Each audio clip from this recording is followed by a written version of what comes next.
You saw your word and healed my disease. You are my Lord, my healer. Thank you, mighty God, in the name of Jesus.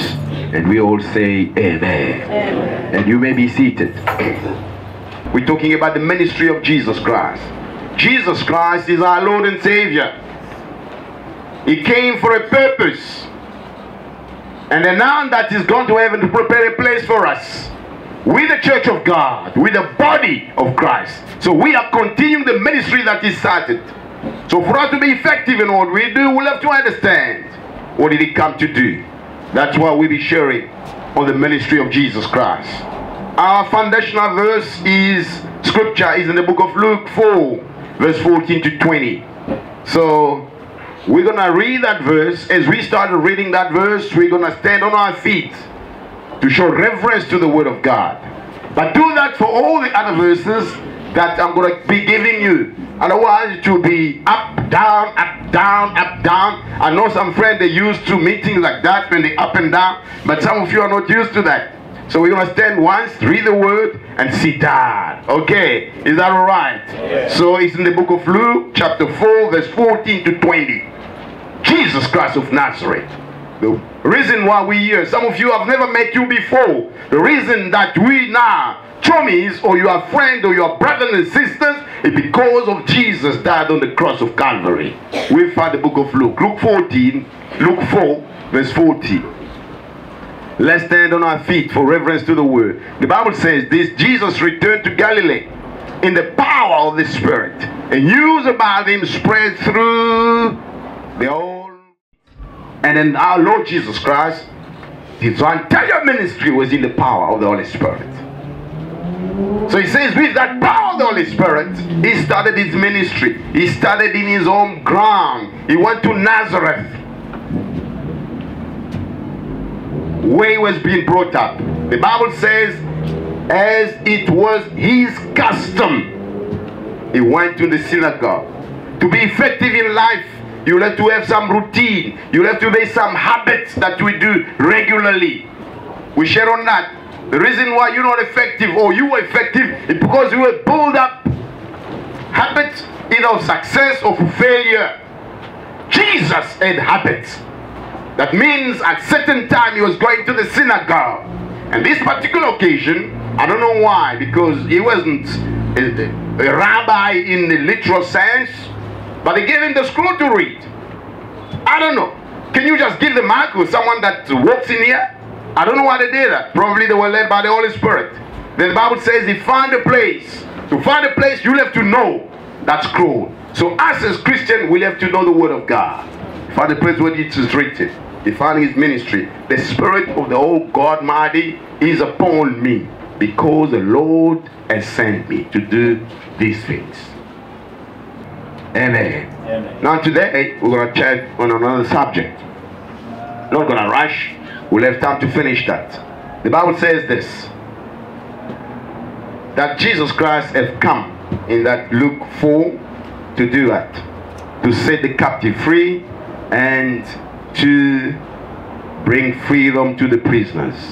Amen. There's a difference between a captive and a prisoner. It's not the same way that you become a prisoner and then you are a captive. I'm going to give you two Bible stories so that you understand what I'm talking about. The first one is in the book of Job,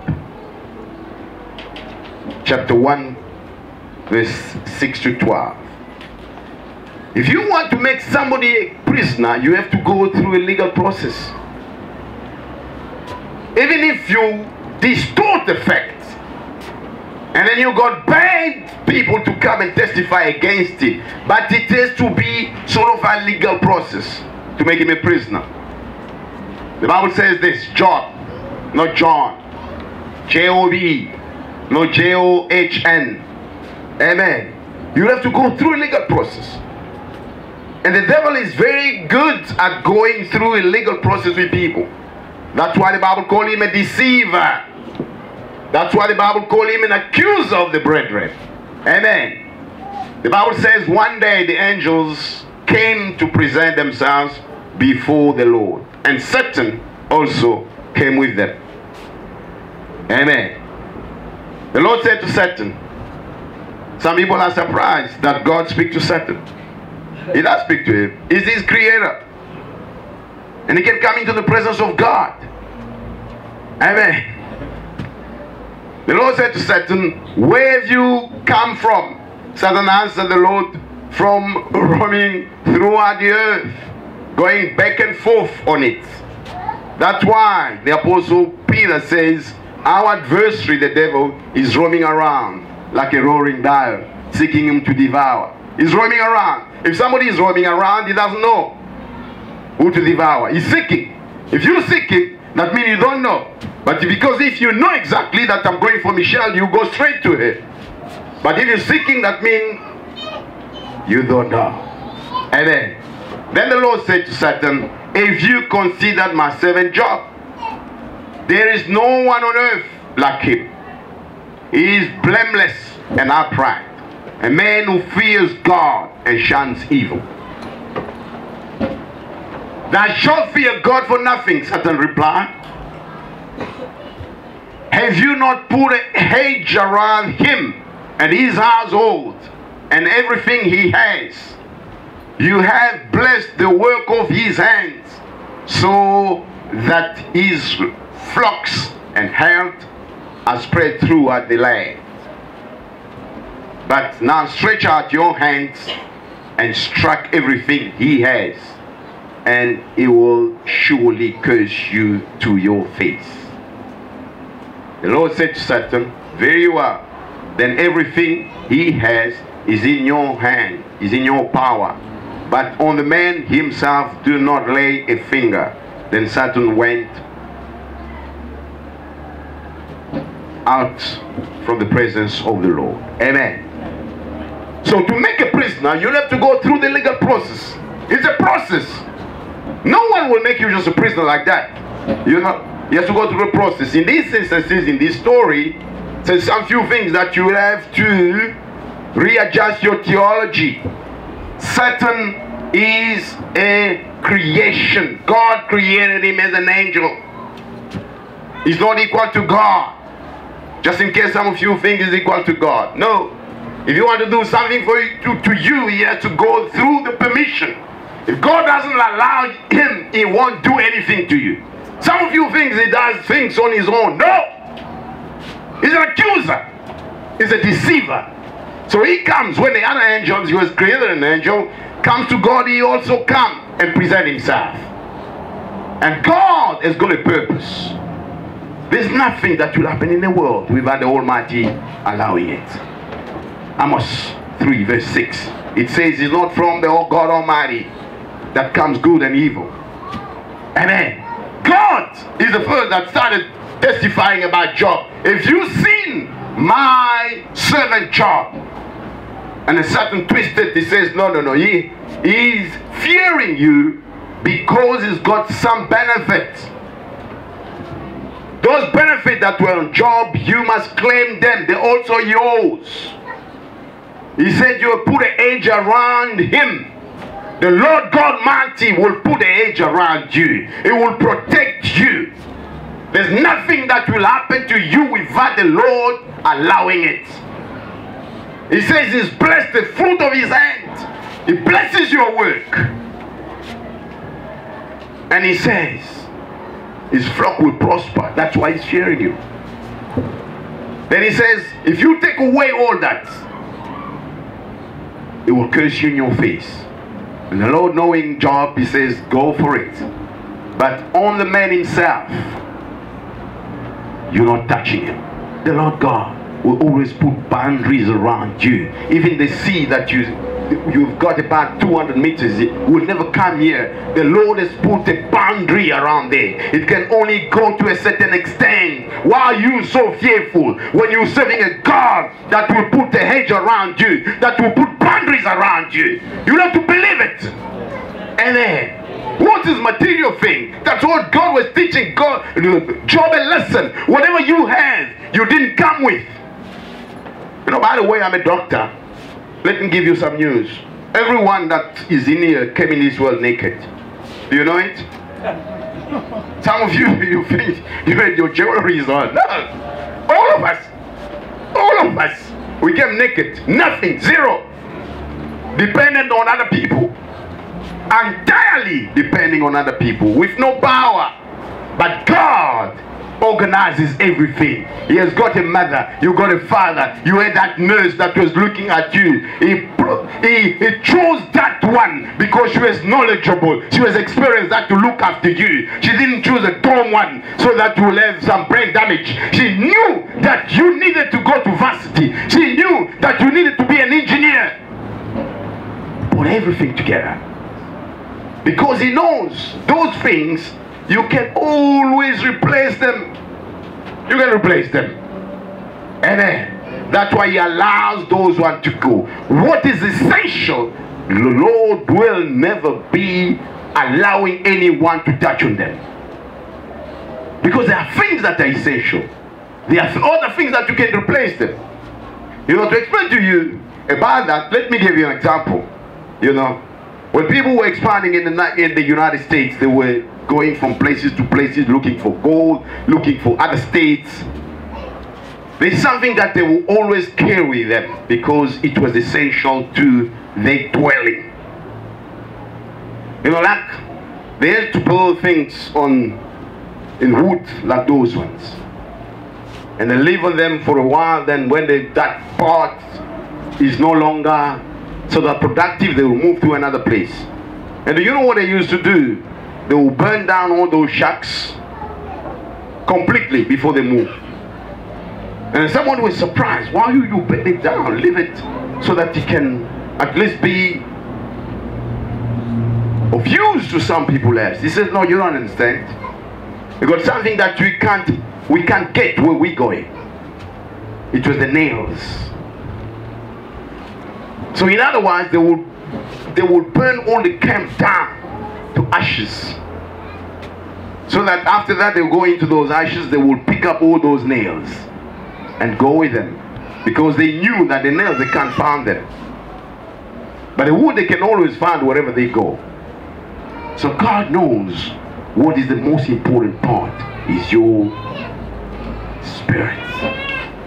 That's why he says you can touch everything else, but don't touch his spirit. And then he went through that, and then he made him like a prisoner. He went through the process.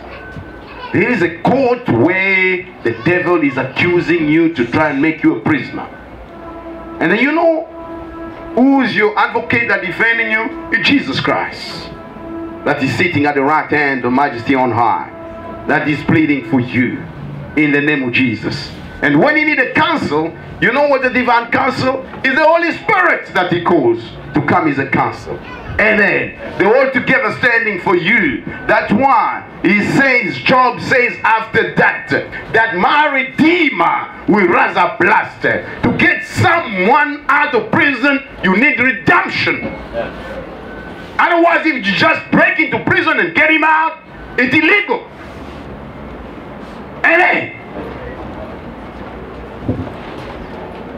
And to get out of prison, we needed the work of redemption. He has to die on the cross so that he pays the price. Freedom for prison, you have to pay the price. And Jesus Christ paid the price. He died on the cross. That's why the major theme of the gospel of Jesus Christ is the cross. Amen. There's no Christianity without the cross. We preach the cross. That's why Paul says we preach Jesus and him crucified. The wisdom of God and the power of God. Amen. Amen. Sometimes, you know the dual truth in the gospel. If you change the order, you deny the power of the gospel of Jesus Christ. It's grace and mercy. If you bring mercy before grace, if you bring grace before mercy, the gospel is not powerful. You have to bring mercy before grace. People have to know, like we sang here, I never knew how much it cost to see my sins upon the cross. Who's buying my CD when it comes out? Oh yes, I've got 1, 2, 3, 4. Okay, it's coming out on the 31st, you know. I'll print one very quickly for you. You know, so mercy is important first. People have to know how much it costs to see all your sins on the cross, so that you'll be released from prison. So whenever you find yourself in prison, what you need is the work of redemption. You have to bring the proof that I'm redeemed. That's why today I'm called the righteousness of God. When he tried to bring condemnation on you, you say, I'm redeemed. Today I'm going to give you a spiritual copy of your redemption.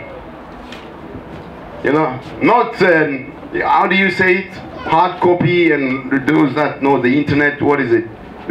Today I'm going to give you a spiritual copy. That means it goes straight into your spirit. Each time he comes and tries to condemn you, there is no condemnation for those that are in Christ Jesus. Nothing. The work of redemption is a complete work that Jesus Christ did. You are redeemed from all the curses. And then that's why in the book of Colossians, I want to show you that verse.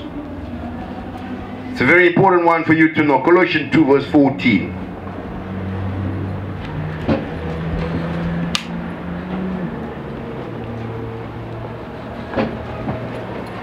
Colossians 2 verse 14. It says, having cancelled the charge of our legal indebtedness, which stood against us and condemned us, he has taken it away, nailing it to the cross. In the Roman Empire, every prisoner or any slave, when you go there was on the door written Mr. So-and-so, and they put all the charges that are against you. That. If someone comes to try and buy you and put a value on that, he has to pay all that. So what is happening now is that the accuser of our brethren, the accuser, Satan, goes around, you've been already redeemed, but he can come and try and evict you. When you pay your rent, your bond has been paid, he just comes to try and evict you. But if you don't know that it's been already paid in full, then you pick up your finger and you out on the street. Then it's only when you come to church then we teach you, says go back there. But you find somebody else is moving to the place. Then we have to go in the 40-day fast to get those people out. Where you could have just shown the title deed that Jesus Christ is paid in full in the name of Jesus. You're no longer a prisoner. No one will imprison you. There is no imprisonment by Satan for a born-again Christian, because Jesus Christ our Lord has paid the price entirely. Yes. Don't go from deliverance to deliverance. You must just carry with you the proof of what? That Jesus has paid it in full. It must be imprinted in your spirit. Amen. If you haven't received a copy, maybe you have sent me wrongly your spiritual address. Send it to me rightly, then I will send a copy. Now the second thing is captives. Are we together? To do the captives, I want to show you from a story from the Bible. We'll go to the book of 1 Samuel 30. We're going to read from verse 1 to 8. 1 Samuel 30. 1 Samuel chapter 30 from verse 1 to 8. They had attacked Ziklag and burned it. And the Bible says, we carry on, they've taken captive the women and everyone else in it. Both young and old, they killed none of them, but carried them off as they went on their way. They raid the place, they steal from you, they take everything away.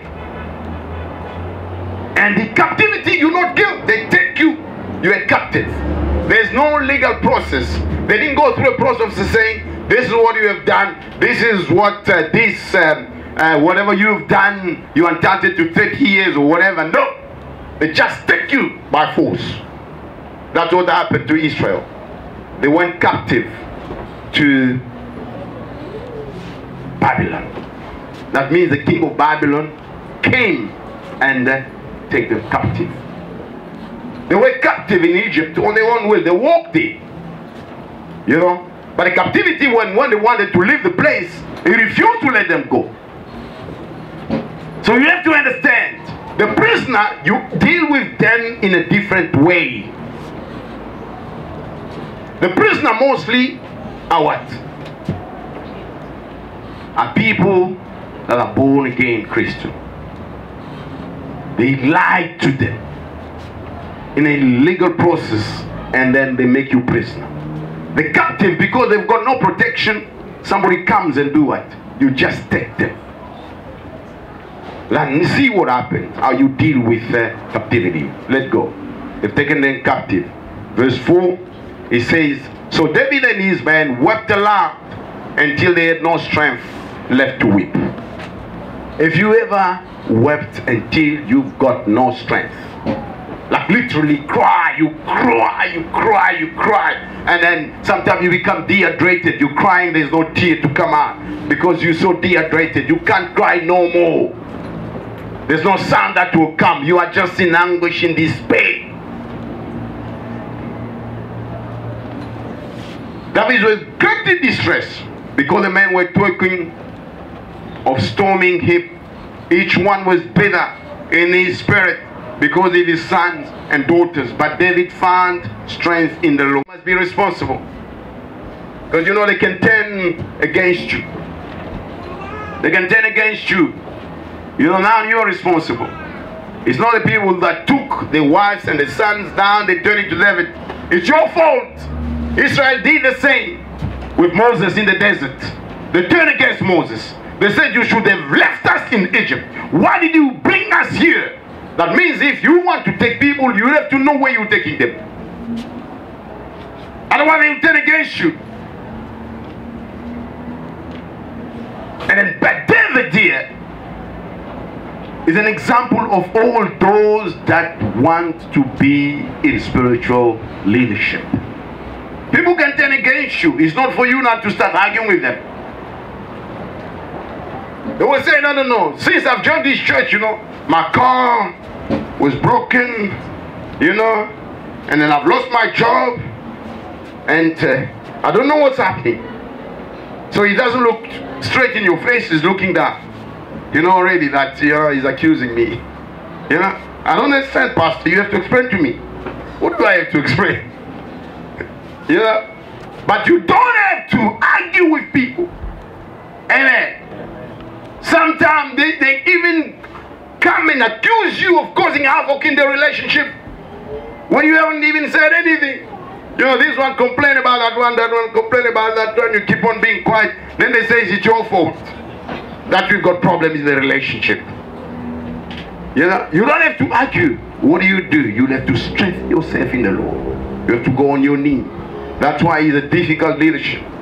You know, sometimes you can see in the natural that you don't understand that you know, you're not a hard worker, you know, you'll be the first target to be retrenched. So why are you accusing me? You can't say that. You just have to go on your knees and you do what? Strengthen yourself in the Lord. That's what David did.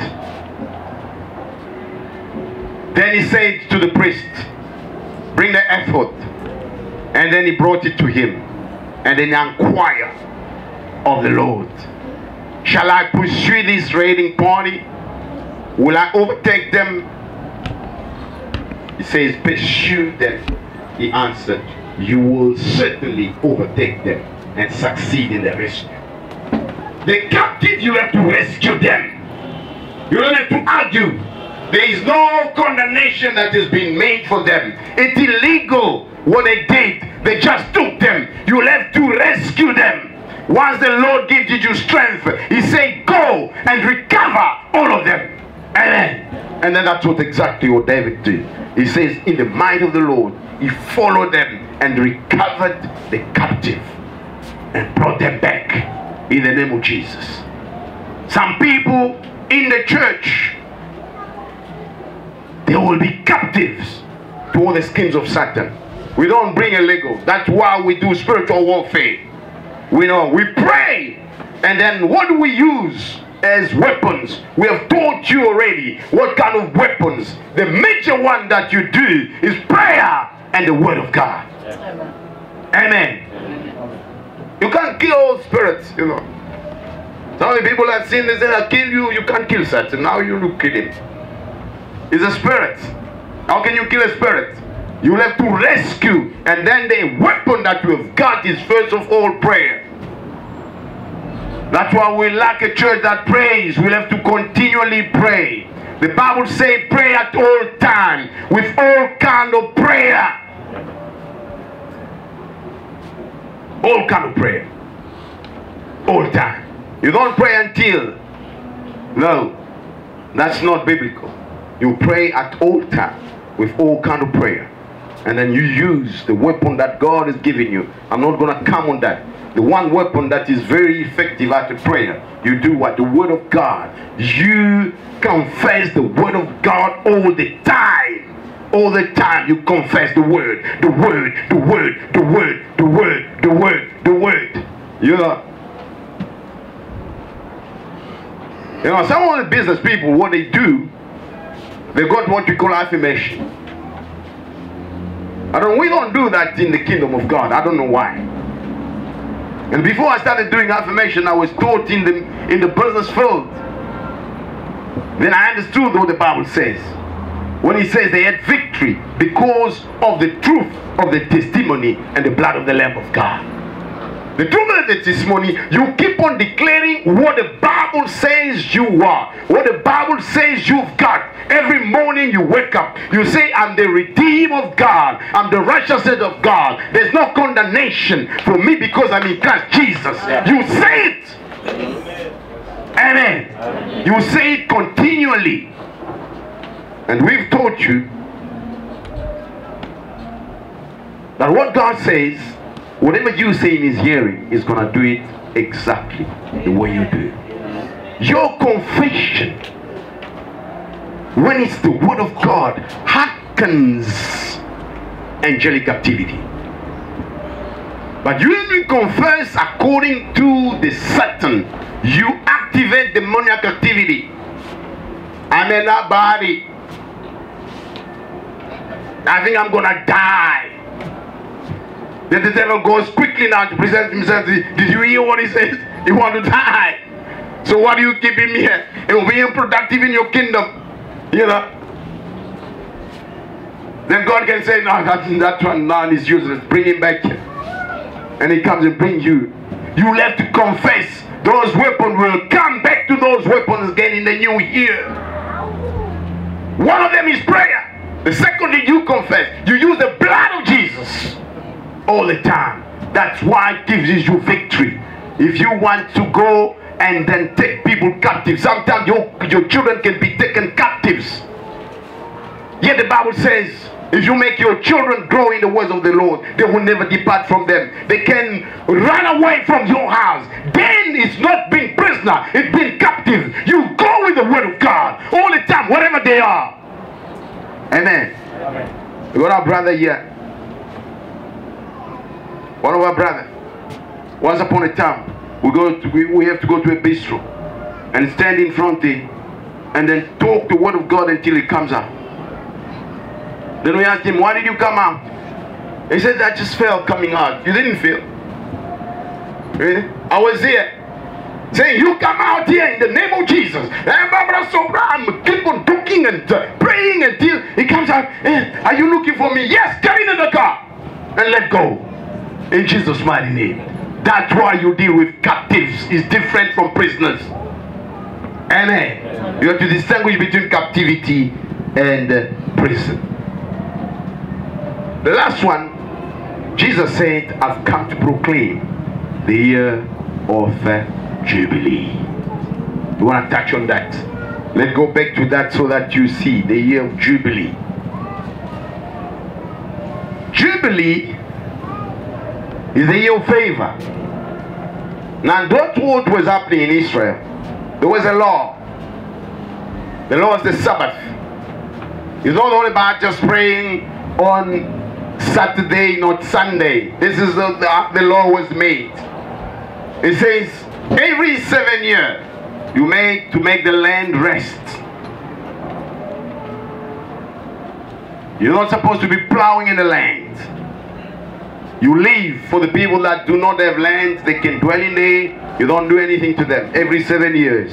And then 7 times 7, it was 49 years. The 5th year was called the year of Jubilee. It was proclaimed, one is close to the year of Jubilee, everything that you hold against someone, you'll have to free them. Some people, if they owe you something, they will keep you until the year of Jubilee. When that year of Jubilee comes, they won't pay you no more, because everything falls, you know. You can't claim anything from anyone. It's the year of Jubilee. It was a good celebration in Israel. Everyone was out.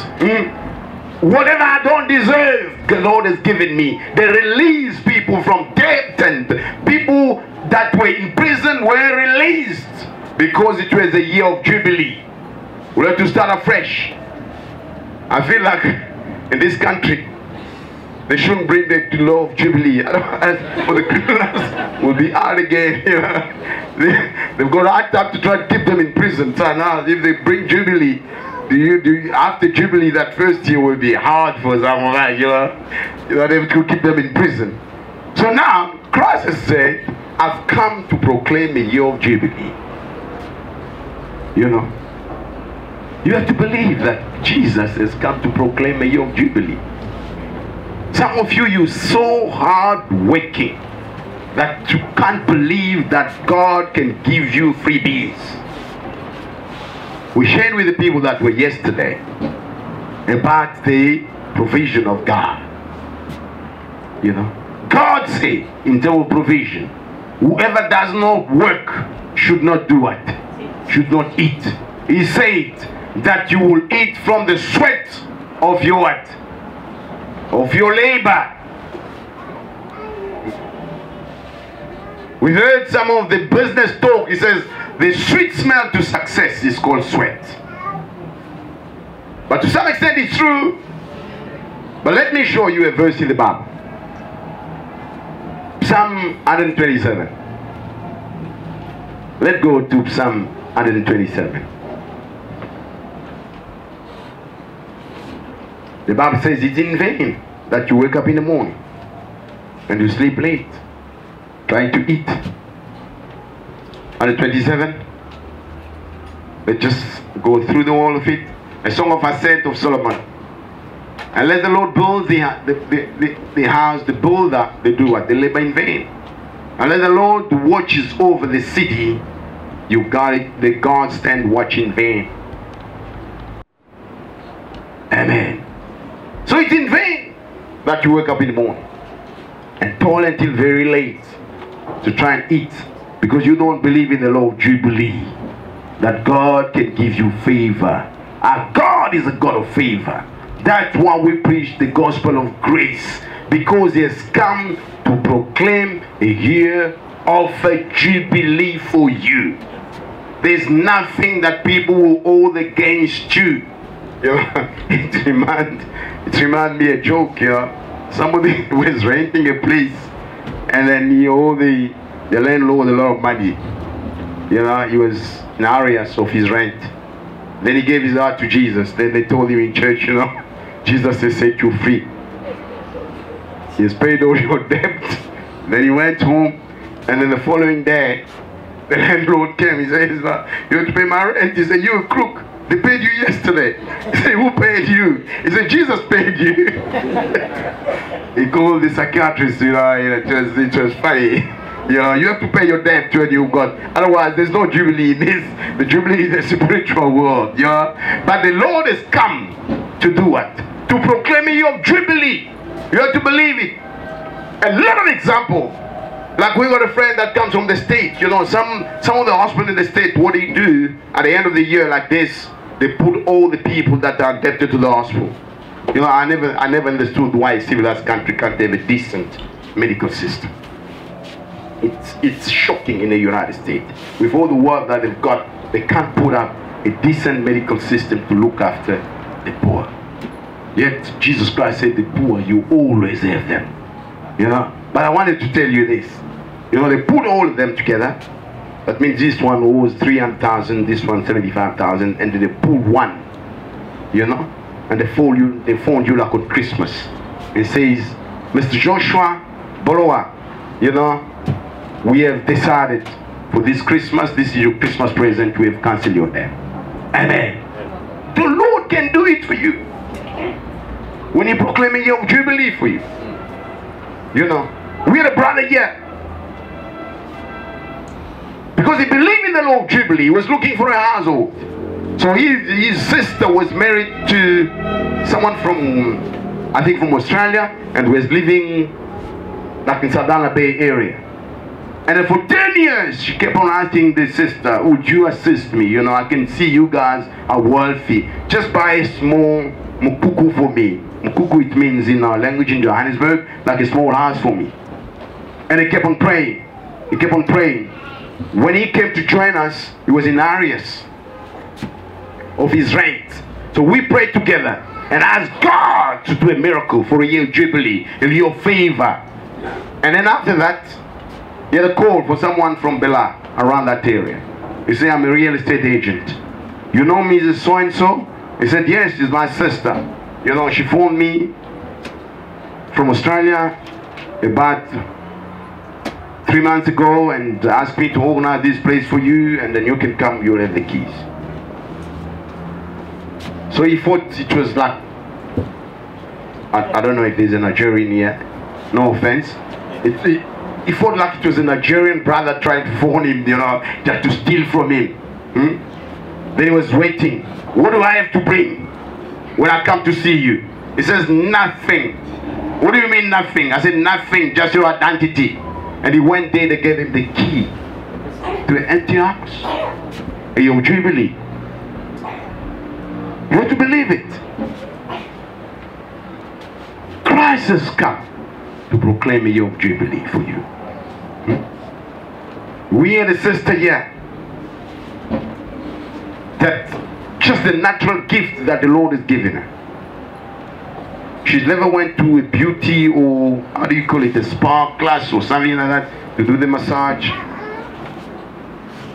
But they called her to a company to come and just try.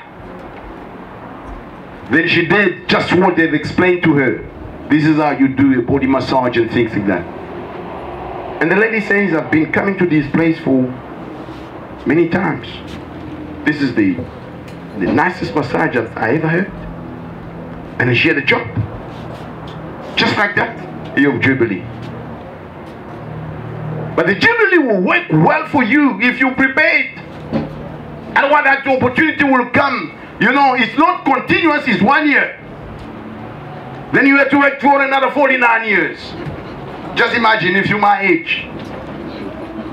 You know, if you're young, then you got one jubilee, you'll have to wait for another one. But if you're 55 like me, you know, you can't wait for another jubilee, then you have to work hard. My son Igor is laughing. You know, it comes. It's a window of opportunity. That's why we say that doors sometimes, it only comes for a time. You'll have to be prepared so that when it opens up that year of jubilee, then you're right in the middle of it. I was preaching this message sometimes. Then the guy said to me, Pastor, just tell me when the jubilee is about to come, then I'll go and get so many debts, you know. And I know that the jubilee is coming. I said, no. Once you got the debt now, you have to wait 49 years for you. It doesn't come once for everyone. That was in Israel. The jubilee of my sister, they can be today. My jubilee is coming tomorrow. The other one is coming the other day. Yours is supposed to have just missed it. Amen. That's why when Christ was doing his miracle, when he fed so many people, the Bible says they sat them down. If you sit down 5,000 people and you start feeding them, I don't know if you're going to give them that hot dog at the same time. If I calculate well, I don't know how you're going to do it. It's going to come from heaven or something like that. You have to go this one, this one, this one. While you doing that, 5,000, you can't tell them don't eat, stop, you know. We have to finish the 5, then you eat, you know. Some people, once you tell your, I'm just going to eat, what is he going to do to me? So the one that is eating is Jubilee. The other one, wait for your Jubilee is coming. You mustn't be like the Jubilee has disappeared. No, yours is coming in the name of Jesus. But you have to believe there is a time for Jubilee. But you can't live on Jubilee alone. We told you yesterday that our Lord, when he supplies to us the second miraculous catch of fish, he gave them the strategy. They had a miracle in their work, because he says he's going to bless the work of your hand. He does it because he says in his word, he's the one that has given you the ability to create wealth. To create, you have to work to create it. But at the same time, he says as they came with what they've just catch, they found the Lord already preparing for a fire and then cooking for them. But listen to what the Lord says to them. Bring some of your fish so that we'll add it to it. It's a combination of what? Of what you do with your hand, before the Lord provide. In other words, that verse in the book of Genesis that you will eat from the sweat of your labor, you will have to combine it together. Don't lean on one side only. You'll have to combine it with what I showed you in Psalm 127. That to the beloved, he give it to them where they are asleep. Because I never been able to understand the business principle before. Then, only then I understand, for those that are in business, the concept of a passive income. Because then, the Lord will provide to you on your sleep. But not up until then. Up until then, you will be on that first verse mostly. And miraculously, from time to time, he will supply to you. But the Lord won't do continually. He says, no, I'm calling on continuous holiday, man. You go to your company on 2019. You say, my pastor said you will supply for me during my sleep, you know. Baba, this is my resignation, I'm gone. No, it won't work that way. Are we together? Amen. The ministry of Jesus Christ. He said, I've come so that I'll bring good news to the poor. We showed you we all need good news. There is no one in the world that does not need good news. We showed you, like even people that are powerful, they showed you that the Almighty, like I know about 2 or 3 now. They're ruling the biggest, the most powerful countries in the world. Like the lack of Putin. Because I don't want to mention my friend, just in case some of you don't like him. But I like him. You know. I'm talking about Jing Buchang from China. I know all of you heard about the one with the hairstyle. I knew you were thinking about him. No, I'm talking about the Chinese one. Even those ones, the powerful people, they've got a bat. And we showed you about that Syrian general. The Bible said he was a mighty man. And after that they put a bat. He was a leprous. Amen. You have to discover the bat in the life of everyone so that you can bring that good news. And then it has come to open your eyes. So 2019, you go in with good news. The Lord will bring good news to you every single day. in the name of Jesus. You will have your eyes open so that you will see the way God wants you to see in the name of Jesus. Whenever you prisoner and you feel like you prisoner, I've already emailed you spiritually your what? Your act of deliverance. What the Lord has paid for you. You just have to download your spiritual email and download it and show it to the devil. Get out of my sight, because everything has been paid for me. In 2019, when you're captive, you phone us quickly. We'll come and we'll release you from your captivity with the blood of Jesus. The name of the Lamb of God that was slain at Calvary will speak the word, and then nothing that will resist the word of God. In 2019, my prayer for you, for some of you or for all of you, it will be a year of jubilee. Let's stand on our feet and say, "Oh Father God, thank you for your word. Thank you, King of Glory, God Almighty. Yes, your word, Almighty God. I want it to produce a harvest. I want to keep it in my heart so that I may not sin against you.